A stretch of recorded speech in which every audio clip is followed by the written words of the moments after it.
નવસારીની મીંઢોળા નદી કિનારે વસતા ગામડાઓમાં પાણી ઘર આંગણે હોવા છતાં પણ સ્થિતિ કપરી છે, કારણ કે આ નદીનું પાણી કેમિકલયુક્ત હોવાથી લોકો તેનો ઉપયોગ કરી શકતા નથી અને આથી જ લોકોમાં આક્રોશ છે।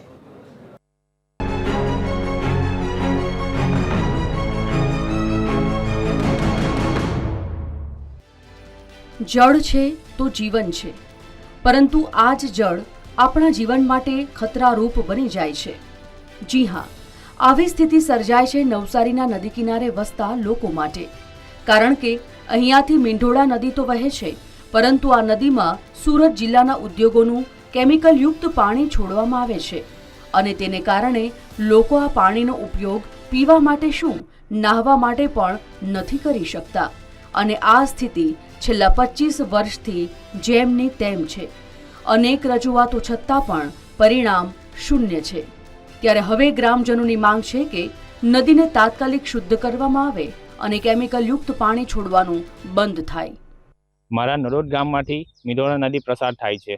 આ મીંઢોળા નદી એટલી પ્રદૂષિત થઈ જાય છે કે એમાં કોઈ પણ માછલી, કાચબા અને ગામમાંથી કોઈ પશુ પણ આવે છે તે પણ પાણી પીતું નથી। આજે 25 વર્ષથી અમારી નદીની પ્રદૂષણ એવી છે કે બધું કેમિકલ પાણીથી અમારે રાત્રે બી સ્વાસ્થ્યમાં નુકસાન થાય। સુરત જિલ્લો જે બાજુમાં લાગે ને અમારો નવસારી પૂરો થાય મીંઢોળા કિનારેથી ને સામેને સાઈડથી સુરત જિલ્લો લાગે।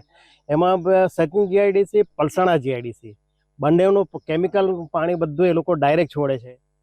એટલું જ નહીં, આ પાણીને કારણે ખેતીનું ઉત્પાદન પણ ઘટી રહ્યું છે અને ખેડૂતોને આર્થિક નુકસાની વેઠવી પડે છે।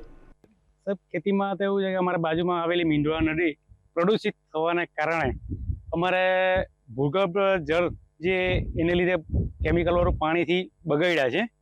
અમારે ત્યાંથી મીંઢોળા નદી પાસ થયેલી છે, એટલે એ પાણીમાં કેમિકલનું પાણી આવે, જે સચિન, ઉધના, સુરતનું પાણી આ નદીમાં છોડવામાં આવે। ટૂંકમાં મીંઢોળા નદી એ હદે પ્રદૂષિત થઈ ચૂકી છે કે આ નદીનું પાણી લોકો માટે ખતરારૂપ બની ગયું।